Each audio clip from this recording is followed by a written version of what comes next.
Hello. तो बच्चों, जो बच्चे उत्तराखंड बोर्ड की क्लास 12th की फ़िज़िक्स पढ़ना चाहते हैं वो हमारे चैनल उत्तराखंड पॉलिटेक्निक से आके पढ़ सकते हैं। तो दोस्तों चलो वीडियो को स्टार्ट करते हैं। तो दोस्तों आज हम पढ़ेंगे वैद्युत आवेश तथा वैद्युत क्षेत्र यानी कि electric charge and electric field. ठीक है, तो दोस्तों चैप्टर का नाम है वैद्युत आवेश तथा वैद्युत क्षेत्र। तो दोस्तों सबसे पहले हम जानते हैं कि वैद्युत आवेश यानी कि इलेक्ट्रिक चार्ज आखिर होता क्या है। दोस्तों मैंने डेफिनेशन लिखी है यहाँ पर। पदार्थ का वह गुण जिसके कारण वह पदार्थ किसी वैद्युत क्षेत्र में रखे जाने पर बल का अनुभव करता है वैद्युत आवेश कहलाता है। यानी कि वैद्युत आवेश है क्या? पदार्थ का एक गुण है जिसकी वजह से अगर उसे वैद्युत क्षेत्र में हम रखें तो वो क्या करेगा? बल का अनुभव करेगा। अगर आपको ऐसे समझ में आया तो ठीक, नहीं तो आपको दूसरे तरीके से समझाता हूँ। दोस्तों बचपन में हम सभी ने काम तो ज़रूर किया है कि हम लोग क्या करते थे, बचपन में स्केल का टुकड़ा लिया करते थे और इस स्केल के टुकड़े को अपने बालों पर खूब रगड़ा करते थे। अब इस स्केल को जब हम अपने बालों पर रगड़ते थे तो इससे होता क्या था कि स्केल को जब हम किसी कागज़ के टुकड़े के पास ले जाते थे, ये स्केल है हमारा और ये कागज़ के टुकड़े हैं, इन कागज़ के टुकड़ों के पास ले जाते थे तो कागज़ के टुकड़े जो थे स्केल पे चिपकने लगते थे। यानी कागज़ के टुकड़े स्केल पे चिपकते आखिर क्यों थे? ये सिर्फ इसीलिए चिपकते थे क्योंकि जब भी हम इस स्केल को अपने बालों पर रगड़ते थे तो इस स्केल पर चार्ज आ जाता था, यानी कि ये आवेशित हो जाती थी, जिसकी वजह से कागज़ के टुकड़ों को अपने पे चिपकाने लगती थी। ये आवेशित हो जाती थी इसलिए कागज़ के टुकड़ों को खुद पे चिपकाती थी। यानी आवेश क्या है? आवेश एक पदार्थ का गुण है जिसकी वजह से वो किसी अन्य वस्तु को अपनी ओर आकर्षित करती है। अतः आवेश है क्या?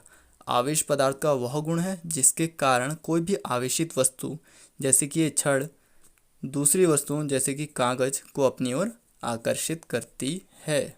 ठीक है दोस्तों, मुझे उम्मीद है आप समझ गए होंगे इस एग्जाम्पल से। तो आगे बढ़ते हैं। तो दोस्तों उसके बाद है यहाँ पर दूसरी डेफिनेशन है वैद्युत क्षेत्र। ठीक है दोस्तों, वैद्युत क्षेत्र क्या होता है? दोस्तों जैसे मैंने यहाँ पर एक चार्ज लिया हुआ है प्लस चार्ज, तो ये चार्ज क्या करता है? अपने चारों ओर एक ऐसा क्षेत्र बना लेता है। यहाँ पर आप शेडेड वाला पार्ट देख रहे होंगे, तो ये क्या है? एक अपने चारों ओर एक क्षेत्र बना ले रहा है। इस क्षेत्र में अगर मान लीजिए मैं कोई बाह्य आवेश लेके आऊँ, मान लीजिए मैं यहाँ पर कोई माइनस आवेश लेके इस क्षेत्र के अंदर रख दिया, तो ये क्या करेगा? ये प्लस आवेश जो है इस माइनस आवेश को अपनी ओर आकर्षित करेगा, उस पर एक बल लगाएगा और उसे अपनी ओर आकर्षित करेगा। तो इस क्षेत्र को, जिस क्षेत्र के अंदर ये बल काम करता है, उसे हम क्या कहते हैं? वैद्युत क्षेत्र कहते हैं। यहाँ डेफिनेशन लिखिए, किसी आवेश के चारों ओर का वह क्षेत्र जिसमें कोई अन्य आवेश बल का अनुभव करता है उसे हम क्या कहते हैं? वैद्युत क्षेत्र कहते हैं। ठीक है दोस्तों हमने आवेश की बात करी, यहाँ पर हमने आवेश की बात करी, तो ये भी जान लेते कि आखिर आवेश की इकाई आखिर होती क्या है। तो दोस्तों आवेश की जो इकाई होती है, वो होती है कूलाम। कूलाम्ब। ठीक है दोस्तों, इसकी जो इकाई होती है वो होती है कूलाम। इसे डिनोट करते हैं आप कैपिटल सी से। ठीक है दोस्तों, तो आवेश की इकाई क्या होगी? कूलाम होगी। दोस्तों आवेश कितने प्रकार के होते हैं? आवेश मेनली दो ही प्रकार के होते हैं, एक होता है धनात्मक आवेश, एक होता है ऋणात्मक आवेश। ठीक है दोस्तों। ठीक है, तो दोस्तों देखिए, इसमें मेनली जो होते हैं चार्जेस की वजह से दो तरीके के बल काम करते हैं। ये दो तरीके के बल कौन से हैं? दो तरीके के बल हैं, आकर्षण बल और प्रतिकर्षण बल। आकर्षण बल और प्रतिकर्षण बल। ठीक है दोस्तों, तो आकर्षण बल आखिर कब लगता है? जब आप धनात्मक आवेश, देखिए दोस्तों यहाँ लिखा है असमान आवेश होने पर, यानी अगर असमान आवेश होंगे तो कौन सा बल लगेगा? आकर्षण बल लगेगा।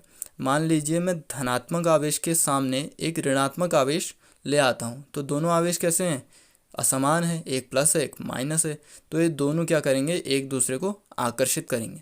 दोस्तों आपने चुंबक तो देखा ही होगा, बचपन से आप चुंबक से खेल लगते होगे, तो आपने क्या देखा होगा कि अगर एक चुंबक के एक सिरे यानी नॉर्थ सिरे को चुंबक के साउथ सिरे के पास ले आएँ, दोनों सिरे कैसे हैं? असमान हैं, तो ये दोनों क्या करते हैं? एक दूसरे को आकर्षित करते हैं, एक दूसरे पर चिपकने की कोशिश करते हैं। ठीक है दोस्तों, आप समझ गए होंगे। अब दूसरा बल है प्रतिकर्षण बल। प्रतिकर्षण बल कब लगता है दोस्तों? समान आवेश होने पर प्रतिकर्षण बल लगता है। समान आवेश यानी कि अगर मैं माइनस चार्ज के सामने एक और माइनस चार्ज रख दूं तो ये एक दूसरे को क्या करेंगे? प्रतिकर्षित करेंगे। एक प्लस चार्ज के सामने प्लस चार्ज रख दूँ तो ये एक दूसरे को क्या करेंगे, प्रतिकर्षित करेंगे। जैसे आप चुंबक में देखते होंगे कि अगर मैं चुंबक में नॉर्थ पोल के सामने ही दूसरा नॉर्थ पोल रख दूँ, यानी एक चुंबक का नॉर्थ पोल दूसरे चुंबक के नॉर्थ पोल के सामने रख दूँ तो एक दूसरे को क्या करेंगे, दूर धकेलने की कोशिश करेंगे। ठीक है दोस्तों, अगर मैं साउथ के सामने साउथ रख दूँ तो भी क्या करेंगे, दूर धकेलने की कोशिश करेंगे। तो दोस्तों अगर समान आवेश हों तो कौन सा बल कार्य करता है, प्रतिकर्षण बल कार्य करता है। दोस्तों अब हम पदार्थों का वर्गीकरण करेंगे। ठीक है, तो पदार्थों का वर्गीकरण मुख्यतः दो तरीकों से किया जा सकता है। नंबर एक होता है चालक और दूसरा होता है कुचालक। दोस्तों चालक क्या होता है और कुचालक क्या होता है। दोस्तों वे पदार्थ जिनसे विद्युत धारा का प्रवाह हो सकता है, यानी कि इनसे होके विद्युत धारा गुजर सकती है, उन्हें हम क्या कह देते हैं, चालक कह देते हैं। और कुचालक वे पदार्थ जिनसे विद्युत धारा का प्रवाह नहीं हो सकता है, उन्हें हम कुचालक कह देते हैं। यानी कि जो चालक पदार्थ है उससे तो विद्युत धारा होके जा सकती है, तो फिर हम इसका यूज़ कहाँ करते हैं। दोस्तों आपने विद्युत लाइट के तार देखे होंगे, करंट के तार देखे होंगे। ठीक है, तो ये तार क्या करते हैं, ये तार पॉइंट से आपके विद्युत स्रोत तक क्या ले जाते हैं, करंट को लेके जाते हैं। तो उन्हें बनाने के लिए हम चालक धातुओं का उपयोग या चालक पदार्थों का उपयोग करते हैं, जैसे कि कॉपर, लोहा। ठीक है, वहीं बात करें कुचालक पदार्थ। कुचालक पदार्थ क्या होते हैं, वे पदार्थ जिनसे धारा नहीं बहती, तो इनका यूज़ हम कहाँ पर करते हैं। दोस्तों जो विद्युतीय उपकरण होते हैं उनके हैंडल बनाने के लिए हम इनका यूज़ करते हैं, क्योंकि जो विद्युतीय उपकरण होते हैं उनमें तो करंट बहता है। अगर चालक पदार्थ का हैंडल बनाएंगे तो हमें भी करंट लग सकता है, इसलिए जो इनके हैंडल है वो बनाए जाते हैं कुचालक पदार्थ के, ताकि जब हम इसे यूज़ करें तो हमें किसी तरह का कोई करंट ना लगे। दोस्तों अगला टॉपिक है आवेशन की विधियाँ, यानी कि मेथड्स ऑफ चार्जिंग। तो इसमें हम क्या पढ़ते हैं कि किस तरह से हम किसी भी पदार्थ पर आवेश को ला सकते हैं, यानी किस तरह से आवेशित कर सकते हैं। ठीक है दोस्तों, तो इसमें क्या पढ़ेंगे, कौन कौन से ऐसे तरीके हैं जिससे हम उस पर क्या ला सकते हैं, आवेश ला सकते हैं। अभी तक न्यूट्रल था, अब आवेश लाएंगे। ठीक है दोस्तों, पहला है घर्षण द्वारा आवेशन। घर्षण द्वारा आवेशन का क्या मतलब है, दो सतहों को हम ले रहे हैं और उन्हें क्या कर रहे हैं, आपस में रगड़ रहे हैं। दो सतहों को ले रहे हैं, आपस में रगड़ रहे हैं, इनके रगड़ने से क्या हो रहा है, आवेश पैदा हो रहा है। दोस्तों इसका एग्जाम्पल है, जैसे हम पहले से ही कहते आ रहे हैं कि हम एक स्केल लेते थे और उसे अपने सर पे बालू पे क्या करते थे, रगड़ते थे, जिससे वो आवेशित हो जाता था। तो किस तरह का, वो एक घर्षण द्वारा आवेशन का ही उदाहरण है। ठीक है दोस्तों, मैंने यहाँ पर आप क्या कर दिया, आपके लिए डेफिनेशन भी लिख ली है, यानी कि दो सतहों के परस्पर रगड़ने से सतहों का आवेशित हो जाना क्या कहलाता है, घर्षण द्वारा आवेशन। ठीक है दोस्तों, आपको समझ आ गया होगा। अब दूसरे पे चलते हैं, चालन द्वारा आवेशन। तो दोस्तों आप समझते हैं चालन द्वारा आवेशन, आखिर चालन द्वारा आवेशन कैसा है। दोस्तों कोई भी अनावेशित वस्तु है, तो अनावेशित वस्तु कैसे होती है, या आपके पास एक वस्तु है तो इसमें क्या होगा, प्लस चार्ज भी होगा और माइनस चार्ज भी होगा। तो अनावेशित है होने का मतलब क्या है, उसमें चार्ज नहीं है, ऐसा नहीं है। उसका मतलब ये है कि जितना प्लस चार्ज है, कितने प्लस चार्ज हैं, 1 2 3, 3 प्लस चार्ज है, उतने ही माइनस चार्ज भी हैं, 1 2 3। तो ये दोनों एक दूसरे के चार्ज को क्या करते हैं, न्यूट्रलाइज कर देते हैं। इसीलिए हम इसे इस वक्त क्या कहेंगे, ये क्या है, अनावेशित वस्तु है। ठीक है, तो अब चालन द्वारा आवेशन कैसे होता है। दोस्तों यहाँ पर एक चित्र दिखाता हूँ आपको। ये दोस्तों आप ये पहले चित्र में देख पा रहे होंगे, यहाँ पर क्या है, दो अनावेशित गोले हैं। ठीक है, इसमें धनावेश भी है, दो धनावेश है, दो ऋणावेश है, दो धनावेश है, दो ऋणावेश है। ठीक है, समान धनावेश है और समान ऋणावेश है, इसलिए क्या है, अनावेशित वस्तु है। तो अब मैं क्या करूँगा, ठीक है दोस्तों, अब आप दूसरे चित्र में देख पा रहे होंगे मैं क्या कर रहा हूँ, एक छड़ को, ये धनावेशी छड़ है, इसे ये जो अनावेशित गोले हैं इनके पास लेके आ रहा हूँ।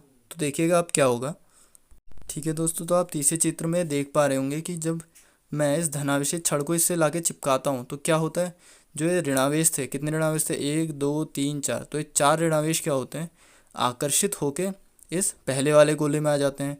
और जो ये धनावेश हैं, 1 2 3 4, टोटल 4 धनावेश हैं, ये प्रतिकर्षित होकर दूसरे वाले गोले में चले जाते हैं।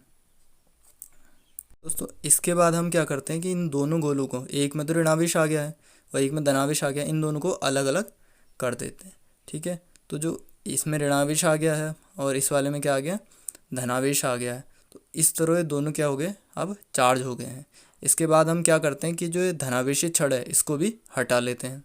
दोस्तों अब आप पांचवें चित्र में देख पा रहे होंगे, तो अब एक पे क्या है, पूरा ही ऋणावेश आ गया है, ऋण ऋण ऋण ऋण, और एक पे क्या आ गया, धनावेश आ गया। तो इस तरह ये पहला गोला जो है वो क्या हो गया, ऋणावेशित हो गया है, और जो दूसरा गोला है ये क्या हो गया, धनावेशित हो गया है। ठीक है, तो इस तरह हम चालन में एक आवेशित छड़ को अनावेशित गोलों के पास लाके उन्हें आवेशित करते हैं। ठीक है दोस्तों, आपको चित्र से तो बहुत अच्छे से समझ में आ ही गया होगा। अब अगला जो है वो है प्रेरण द्वारा आवेशन। ठीक है दोस्तों, तो दोस्तों प्रेरण द्वारा आवेशन आखिर होता क्या है। प्रेरण द्वारा आवेशन को हम क्या कर सकते हैं, इसे लिख सकते हैं हम बिना स्पर्श के, और ये है स्पर्श के। ठीक है दोस्तों, अब हम चालन की विधि तो आप समझ ही गए होंगे, चालन में किस तरह होता है। तो चालन में क्या करते हैं हम, जो आवेशित छड़ होती है, ये जो आवेशित छड़ है इसे हम ला रहे हैं गोलू के पास और क्या करते हैं, स्पर्श कराते हैं। तो हम क्या कराते हैं, स्पर्श कराते हैं।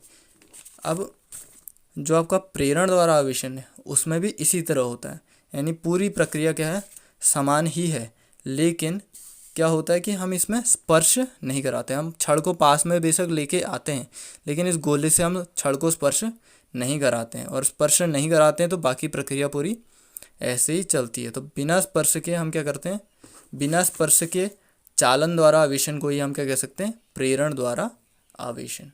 ठीक है दोस्तों, देखिए दोस्तों इसमें भी ऐसे ही होगा, दो गोले हैं, प्लस प्लस माइनस माइनस, कुल मिला के टोटल 4 प्लस आवेश है, 4 माइनस आवेश है। ठीक है, हम प्लस आवेश की छड़ को पास में लेके आते हैं, इसके पास में लाते हैं, और यहाँ पर जो टच हो रहा था ना, अब यहाँ क्या करेंगे, हम टच नहीं कराएंगे। टच नहीं कराएंगे तो गोलों से क्या है, गोले आपस में टच हैं, इनसे थोड़ी सी दूरी पर हम रखेंगे। ठीक है, इससे जो इसका धनावेश है इससे उत्प्रेरित होकर जो माइनस चार्ज होगा खुद ब खुद यहाँ पर चला आएगा, और प्लस चार्ज क्या हो जाएगा, दूर हो जाएगा। ठीक है, ऐसा ही मिल गए, तो हम इसमें क्या करते हैं, बस टच नहीं कराते हैं। ठीक, तो उसके बाद क्या करते हैं, हम गोलों को अलग कर लेते हैं, और इसी तरह हमें फिर से यहाँ पर ऋणावेश और धनावेश मिल जाता है। ठीक है दोस्तों, तो इस तरह प्रेरण द्वारा आवेशन होता है, यानी कि प्रेरित करके आवेशन। ठीक है दोस्तों, जो अगला जो टॉपिक है वो क्या है, विद्युत आवेश के मूल गुण, यानी कि प्रॉपर्टीज ऑफ अ चार्ज। कोई भी आवेश है, चाहे धनावेश हो या ऋणावेश, उनके क्या क्या प्रॉपर्टीज होती हैं, क्या क्या गुण होते हैं। तो दोस्तों पहला गुण जो होता है वो होता है आवेशों की योज्यता। आवेशों की योज्यता का मतलब क्या, आवेशों को जोड़ना। हम किस तरह आवेशों को जोड़ सकते हैं दोस्तों, किसी भी निकाय का कुल आवेश उसके विभिन्न आवेशों के बीजगणितीय योग के बराबर होता है। दोस्तों बीजगणितीय योग का मतलब क्या है कि हम उस आवेश के साथ साथ उसके चिन्ह भी लेंगे, यानी अगर प्लस आवेश है तो प्लस क्यू लेंगे, माइनस आवेश है तो माइनस क्यू लेंगे। ठीक है दोस्तों, यहाँ पर मैंने एक चित्र बना रखा है, इस चित्र में आप देख पा रहे होंगे क्या है, यहाँ पर एक प्लस आवेश है, एक माइनस आवेश है, और यहाँ पर प्लस 4Q आवेश है। तो अब इस जो निकाय में टोटल आवेश कितना हो जाएगा, एक प्लस क्यू आवेश लेंगे, एक माइनस क्यू आवेश लेंगे, और प्लस का 4Q आवेश लेंगे। ठीक है दोस्तों, इन सबको जब हम जोड़ेंगे तो एक प्लस और एक माइनस क्यू आपस में कट जाएंगे, और हमें क्या मिल जाएगा, प्लस का 4Q आवेश। ठीक है दोस्तों, तो इस तरह हम प्लस और माइनस लेते हैं और बीजगणितीय योग करते हैं। ठीक, दूसरा है आवेशों का संरक्षण। दोस्तों आवेशों के संरक्षण का नियम क्या कहता है कि किसी विलगित निकाय में, आइसोलेटेड निकाय, आइसोलेटेड मतलब क्या होता है, उसको हमने पकड़ा है और अलग ही रख रखा है, ठीक है, का कुल आवेश नियत रहता है। यानी कि कोई भी विलगित निकाय है उसका कुल आवेश क्या रहेगा, नियत रहेगा। इसका मतलब ये होता है कि उसमें जितना भी आवेश है, मान लीजिए ये आपका कोई विलगित निकाय है, इसको अलग ही रखा गया है, इसमें 2 धनावेश और 2 ऋणावेश हैं। ठीक है, तो इसमें जो आवेश है टोटल, यानी जितना प्लस है जितना माइनस है, सब क्या रहेगा, संरक्षित रहेगा। ठीक है दोस्तों, इसे हम आवेश संरक्षण के नियम भी कहते हैं। आप देखिए आवेश संरक्षण का नियम क्या कहता है, किसी भी विलगित निकाय में कुल आवेश को ना तो नष्ट किया जा सकता और ना ही उत्पन्न किया जा सकता। आवेश संरक्षण का नियम यही है ना, कि ना तो हम आवेश को बना सकते हैं और ना ही मिटा सकते हैं। तो तो यहाँ पर भी वही कह रहा है कि किसी विलगित निकाय में कुल आवेश को ना तो नष्ट किया जा सकता है और ना ही उत्पन्न किया जा सकता है, यानी कि वो क्या रहता है, हमेशा नियत रहता है। ठीक है दोस्तों। अब तीसरी जो प्रॉपर्टी है वो क्या है, तो तीसरी प्रॉपर्टी जो है आवेश का क्वांटमीकरण। ठीक है दोस्तों, इससे मतलब क्या है, वह गुण जिसके कारण सभी मुक्त आवेश मूल आवेश के पूर्ण गुणज के रूप में होते हैं, यानी कि Q बराबर N। दोस्तों मैं आपको समझाता हूँ। तो इसका मतलब क्या है कि अगर हमें किसी निकाय में, कोई निकाय है हमारे पास, उसमें आवेश नापना है। मान लीजिए इसमें कितने, 1 2 3 4, कितने हैं, 4 इलेक्ट्रॉन है। तो इसका आवेश क्या होगा, वो क्या होगा, Ne के रूप का होगा। ठीक है, तो कुल आवेश बराबर Ne। N मतलब कितने इलेक्ट्रॉन है, 1 2 3 4, 4 इलेक्ट्रॉन है, गुणा E माइनस क्या होता है, मूल आवेश। मूल आवेश मतलब 1 इलेक्ट्रॉन पर आवेश। 1 इलेक्ट्रॉन पर कितना होता है, 1.6 गुणा 10⁻19 कूलाम। ठीक है दोस्तों, तो 4 गुणा 1.6 गुणा 10⁻19 कूलाम, ये कितना हो गया, तो ये हो गया 6.4 गुणा 10⁻19 कूलाम। इतना आवेश इस निकाय में मौजूद है। ठीक है दोस्तों, तो हमेशा आवेश को कैसे लिखें, Q बराबर Ne के रूप का होगा, इलेक्ट्रॉन के पूर्ण गुणज के रूप में ही होगा। यही आपका क्वांटमीकरण का गुण है। ठीक है दोस्तों। अगर आपको हमारी ये वीडियो पसंद आई, सब कुछ समझ में आया, तो प्लीज़ इस वीडियो को लाइक करना मत भूलिएगा।